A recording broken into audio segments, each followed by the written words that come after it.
Mapagpalang araw po sa inyong lahat. Ako po'y nagagalak na anyayahan kayo na panoorin ang OHC video sapagkat kung meron po kayong mga katanungan na hindi nasasagot patungkol po sa banal na Torah, dito po masasagot ang inyong mga katanungan o gumugulo sa inyong isipan. Katulad ko po noong hindi pa ako nakakapanood nito ay marami pong gumugulo sa aking isipan at hindi masagot-sagot ang aking mga katanungan. Pero nung napanood ko po itong video ng OHC, ng Mensahero ng Silangan, ay nagkaroon po ng linaw ang aking mga katanungan at gumugulo sa aking isipan. Kaya po itinuring ko po na ito ay pagpapala sa buhay ko. Sana sa inyo din po. Maraming salamat po.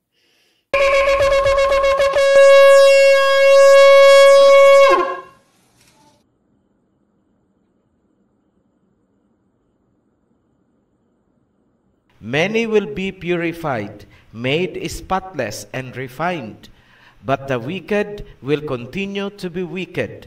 None of the wicked will understand, but those who are wise will understand.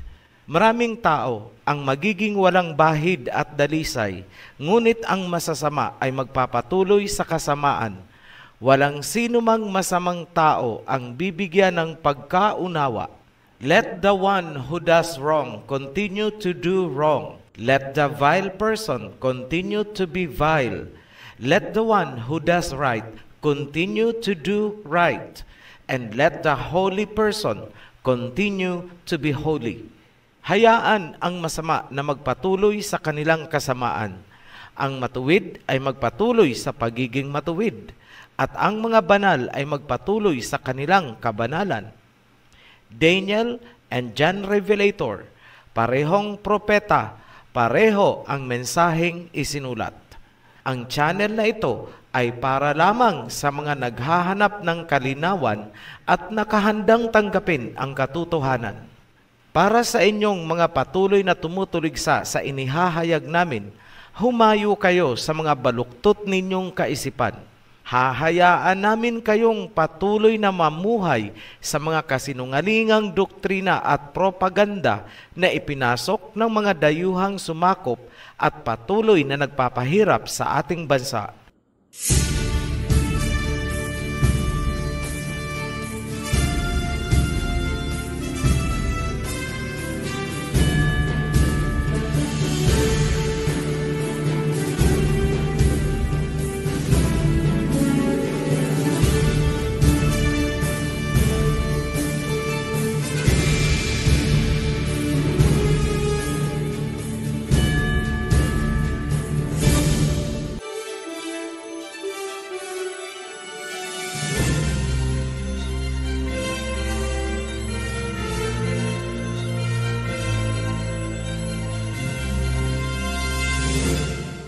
Isang masayang pagbati mula sa Oferian Heritage Conservatory. Magpapauna ako sa mga baguhan. Ang mga video dito ay hindi wakasan, kundi isang magkakarugtong na mga napakahabang serye. Hindi nyo mauunawaan ang kwento kung hindi kayo mag-uumpisa sa simula. At dahil hindi nyo nauunawaan, ipipilit nyo lamang ang inyong paniniwala at makikipagdiskusyon sa amin. Subalit, kung kayo ay talagang sincere sa paghahanap ng katotohanan, iminumungkahi namin na panoorin nyo muna or balikan itong mga naunang series. Creation Series, Babylon Series, World Territory Series, Rizal Series, Two Witnesses Series. Malaki din ang maitutulong ng Gog and Magog Series. Ang mga link ay inilagay namin sa ibaba lamang ng bawat video na bahagi ng Mark of the Beast series. Click nyo lang ang Show More para makita. Ang video na ito ay ang pang-apat na bahagi ng Mark of the Beast series. This is part 4. Bago ko ipagpatuloy ang pagtatalakay, nais kong i-refresh or i-recap ang mahahalagang punto ng mga sinundang video. Sa Revelation chapter 12, Ang dragon na ibinagsak mula sa langit ay sumisimbolo kay Satanas. Ito ay may 7 ulo, 10 sungay at 7 korona. Take note po, 7 lang ang korona na meron ang dragon. Sinisimbolo nito ang 7 kingdom na kanyang inumpisahan. Pagpasok naman ng Revelation 13, ipinakita ang dragon na nakatayo sa dalampasigan, and then umahon mula sa dagat ang unang hayop ng Revelation 13. Binigyan siya ng dragon ng kapangyarihan, kung kaya itong hayop ay mayroon ding 7 ulo, 10 sungay at 10 korona. Pansinin, ang korona ay nadagdagan pa ng 3. Ang korona ay sumisimbolo sa kingdom o kaharian. Ano ang 3 kingdom na nadagdag? Yan ang Australia, Amerika kasama ng Canada, at ang pangatlo ay ang huwad na Israel ng mga Europeans. Yan ang 3 korona. Lahat ng bansa na yan ay itinatag ng England na kabilang din sa 7 ulo ng unang hayop at ng dragon. Ipinakita din kay John ang babaeng patutot na sumakay sa unang hayop na may 7 ulo, 10 sungay at 10 korona. Ang babaeng ito ay revival ng Babylon, the great city. Ang great city na ito ang sentro ng kalakaran at nagpapagalaw ng mga hari sa mundo. Sa ibang bahagi ng Revelation, ang great city na ito ay tinawag ding Egypt dahil sa kanyang gawaing pang-aalipin. At tinawag din itong Sodom dahil sa sexual immorality and fornication ng civilization. Huwag niyong kalilimutan na ang hayop mismo ay hari. Ang mga ulo nito at sungay ay mga hari din na maaaring may titulo na President or Prime Minister. Sa kabuuan, ang beast or hayop ay tumutukoy sa isang alliance or samahan ng mga bansa.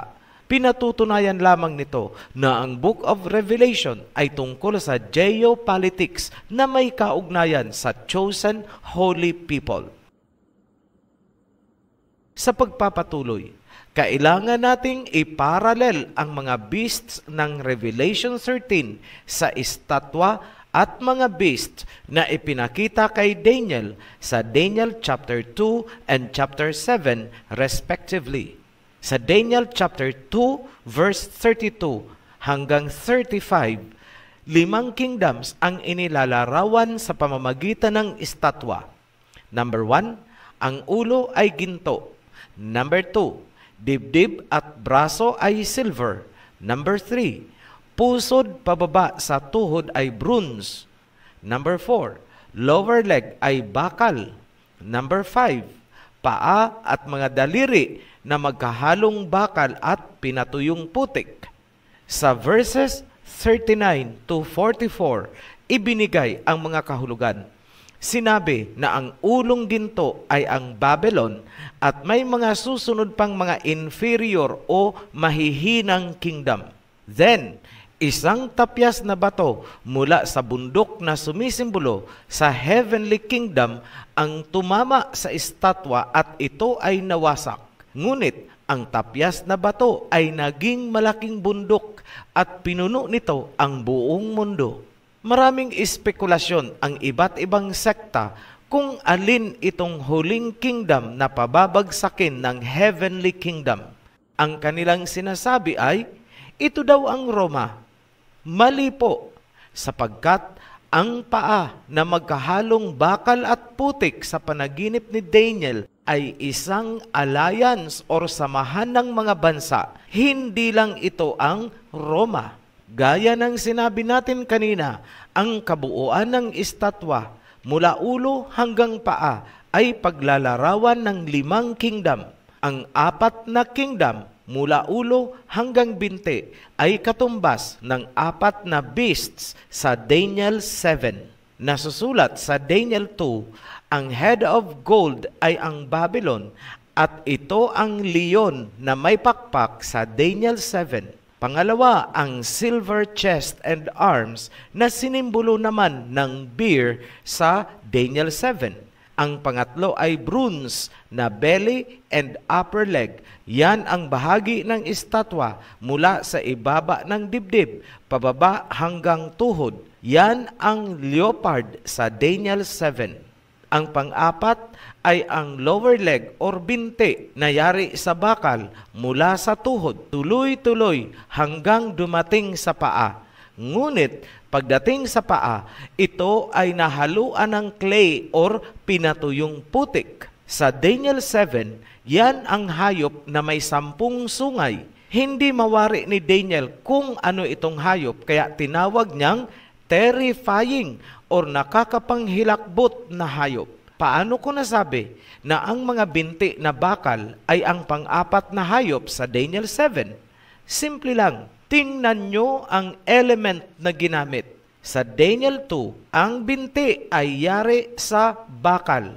At pagdating sa Daniel 7, ang ngipin ng hayop ay bakal. Yan ang clue ng prophecy. Itong pang-apat na kingdom na sinisimbolo ng binti na bakal sa Daniel 2 at hayop na may bakal na ngipin sa Daniel 7 ay ang unang beast na ipinakita kay John Revelator sa Revelation 13. They are one and the same. Paano ko nasabi? Simple lang. Pansinin nyo ang sungay, 10 horns. Sa muli, yan ang clue na ibinigay ng prophecy. Ibig sabihin, ang mga series ng prophetical visions ni Daniel ay nagpatuloy kay John Revelator.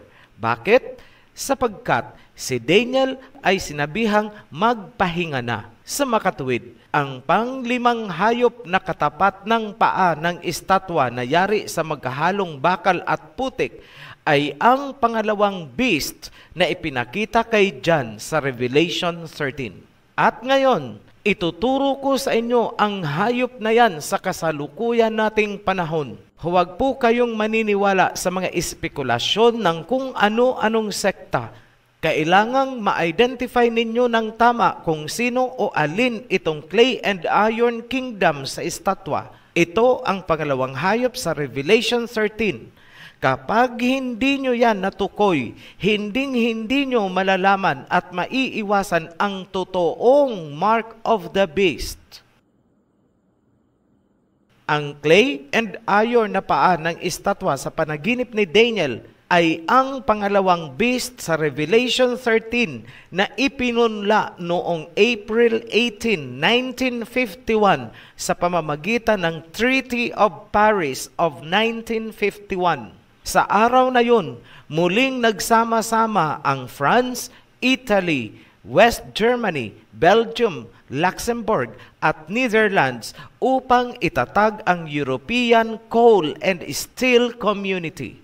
Pagdating ng March 25, 1957, ang mga bansang yan ay muling nagsama-sama sa Capitoline Hill sa Roma para isilang ang ipinunlang European Coal and Steel Community at pinangalanan nila itong European Economic Community.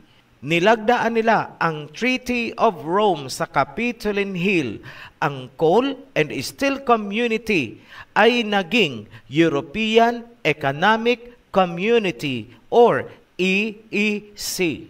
Ang lahat ng yan ay naganap sa Capitoline Hill sa luklukan ng false prophet na nagkukunwaring prinsipe ng kapayapaan.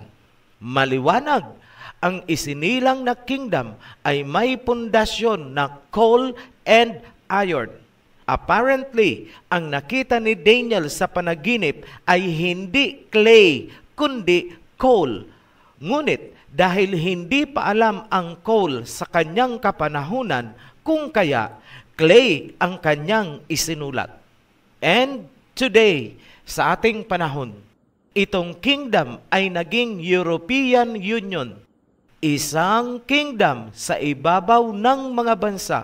Sa kasalukuyan, humigit kumulang 27 European countries ang kasapi sa European Union at naglalayong maitatag ang United States of Europe. At dapat niyong malaman na sa pamamagitan ng special arrangement Ang Israel na nasa loob ng Asian or Shemite territory ay kasama sa European Union. Yan ang kabuuan ng second beast of Revelation 13. Ano ang meron sa loob ng European Union? Silipin natin ng konti ang internal structure. Ang EU ay mayroong sariling Court of Justice. Mayroon din silang sariling Parliament. Mayroon silang sariling Executive Palace na tinawag nilang European Commission. At kung mayroong palace, mayroon silang tinatawag na European President. Mayroon din silang European Central Bank. At higit sa lahat, meron din silang military defense policy. Ang European Union ay hindi ordinaryong samahan o asosasyon lamang tulad ng ating Association of Southeast Asian Nations.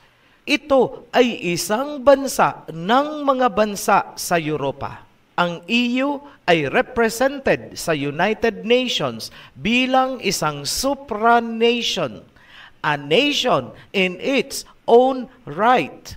Yan ang pangalawang hayop sa Revelation 13. May mga scholars and political analysts ang naniniwala na ang EU ay magiging superpower supranation. They are both right and wrong, and both ways I agree and disagree with them. Bakit? Sapagkat sinabi ni Prophet Daniel na ang clay at iron ay hindi maaaring magsama. May lakas siya ng bakal, ngunit may kahinaan ng clay dahil ito ay lupa. January 31, 2020, naganap ang Brexit. With finality, formal at tuluyang umalis ang United Kingdom sa European Union. Isang pagpapatunay lamang na ang bakal at clay ay hindi pwedeng mag-solidify. Tama si Prophet Daniel. Ano ang sinasabi ng Revelation chapter 13 tungkol dito sa second beast? Revelation chapter 13 verse 12. It exercised all the authority of the first beast, and on its behalf made the earth and its inhabitants worship the first beast whose fatal wound had been healed. Taglay ng beast ang authority o kapangyarihan ng unang hayop at ipinasamba niya sa mga tao ang unang hayop na nagkaroon ng malubhang sugat sa isang ulo. Tandaan po natin at huwag kalilimutan na ang unang hayop ay may 7 ulo. Verse 13, and it performed great signs, even causing fire to come down from heaven to the earth in full view of the people. May kapangyarihan itong pangalawang hayop na magpababa ng apoy mula sa kalangitan. Powerful! Huwag po kayong mag-isip ng magic at pantasya. Ang tinutukoy dito ay military power sapagkat ang karamihan sa mga bumubuo nitong beast ay mga members din ng NATO. Verse 14, because of the signs, it was given power to perform on behalf of the first beast. It deceived the inhabitants of the earth. It ordered them to set up an image in honor of the beast who was wounded by the sword and yet lived. Dahil sa mga kagilagilalas na ipinakita nitong pangalawang hayop, nalinlang niya ang mga tao sa mundo. Ipinag-utos niya na igawa ng image ang unang hayop na nasugatan bilang parangal. Verse 15, the second beast was given power to give breath to the image of the first beast so that the image could speak and cause all who refused to worship the image to be killed. Ipinapakita dito ang interplay ng politics and religion. Huwag din po nating kalilimutan na ang European Union ay isang economic community at isang malakas na political organization na may boses sa United Nations bilang bansa. Higit sa lahat, huwag niyong kalilimutan, ang EU ay isinilang sa Capitoline Hill sa Vatican.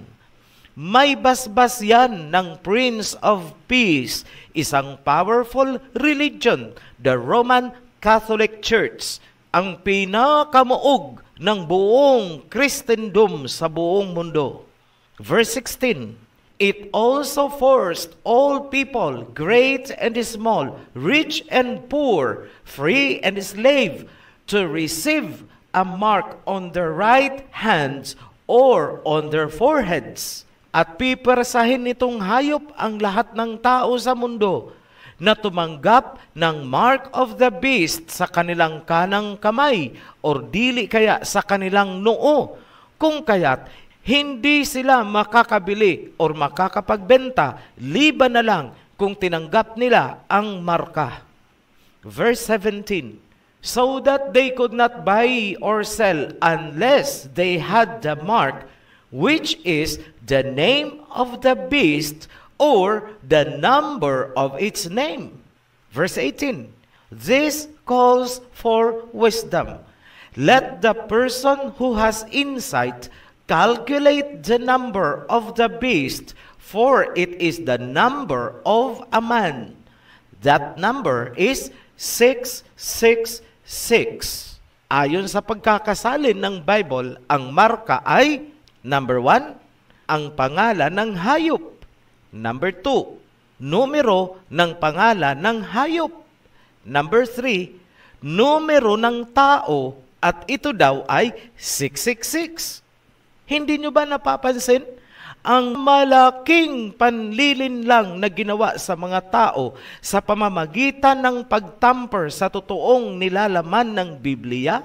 Pansinin nyo ang mga inconsistency at pagpapaikot-ikot. Sinabi sa verse na ang mark ay pangalan ng hayop. Tapos, idinugtong na ito daw ay numero ng pangalan ng hayop. At ito daw ay numero ng tao. Ano ba talaga? Numero ng hayop or numero ng tao? Nakita nyo kung paanong binudbura ng tambak na libadura ang bahaging yan? Saan galing ang numerong 666 na ginawaan ng napakaraming teorya at napakaraming haka-haka at espekulasyon upang lituhin ang mga tao sa mundo? Ito ang sasabihin ko sa inyo. Lumipas man ang langit at lupa, hindi nyo matatagpuan ang 666 na yan sapagkat hindi yan ang totoong marka. Umiiwas ka dyan sa numerong yan sa pag-aakalang yan ang marka. Ngunit hindi mo namamalayan na naitatak na pala sa iyo ang totoong marka. Kawawa ka naman. Lango ka kasi sa mga doktrina di pataranta ng mga bulaang tagapagturo ng mga sekta. Ang marka ay hindi po numero. Kaya itigil nyo na ang kagagawa-gawa ng mga theories, mga compute ninyo. Wala pong dapat kwentahin, walang dapat i-calculate sapagkat ang marka ay hindi numero.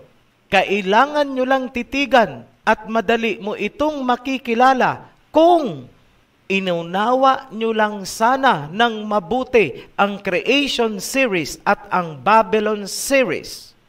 Paulit-ulit kong binabanggit doon ang Mark of the Beast at nakikita nyo rin ang iba't ibang versions nitong marka in everyday life.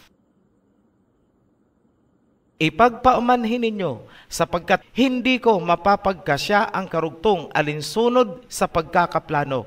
Masasakripisyo ang content at mga impormasyon kung pipilitin kong i-shortcut ang pagtatalakay para lamang pagkasyahin ang katapusan ng Mark of the Beast sa videong ito.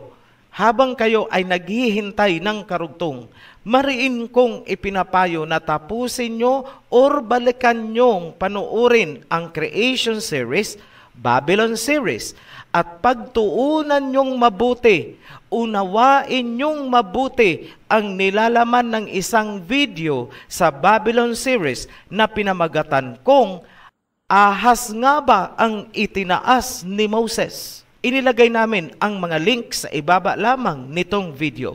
Sa mga pilit pa ring tumutuligsa at naninira sa OHC, tandaan nyo ito. Ito rin ang sinabi ko noong unang inilabas ko ang Rizal series bilang panimula ng aking paglalahad sa channel na ito. Ito ang sinabi ko, mahigit 100 million ang populasyon ng ating bansa at humigit kumulang 7 billion ang tao sa mundo. Ngunit, iisa lang ang binigyan ng privilege na buksan at unawain ang mga mensaheng isinulat ng mga Hebreyong propeta libo-libong taon na ang nakalipas. Hebro ang nagsulat, Hebro din ang makakadecode. It requires a true Hebrew mental and spiritual faculties para unawain ang mensahe ng mga Hebrew prophets. Nais kong ibigay sa inyo ang isinulat ni Prophet Isaiah tungkol sa ating heritage. Isaiah chapter 54 verse 17. No weapon that is formed against you shall prosper, and every tongue that shall rise against you in judgment you shall condemn. This is the heritage of the servants of Yahweh, and their righteousness is of me, says the Alahayam. Yada, sa mga nagre-request ng baptism, mangyaring pumasok po kayo sa Joshua Group on Facebook. Mag-ingat sa mga peke na Joshua Group. Gamitin lamang ang link na inilagay namin sa ibaba nitong video. Hintayin nyo lang po ang message sa inyo mula sa Joshua. Maaaring umabot sa mahigit 1 week ang paghihintay dahil sa haba ng pila ng mga nagre-request ngayon ng bautismo. Laging i-check ang other or spam messages sa inyong messenger. Baka doon po pumasok ang kanilang message. Sa mga bagong baptized, welcome to the covenant. Sa mga new subscribers, welcome to our channel. Be blessed, everyone. Shalom. At kung kayo po ay nasiyahan at nasagot ang inyong mga katanungan sa inyong panonood, ay pakishare lang po at follow the link lang po nasa baba po. Maraming salamat po. Be blessed.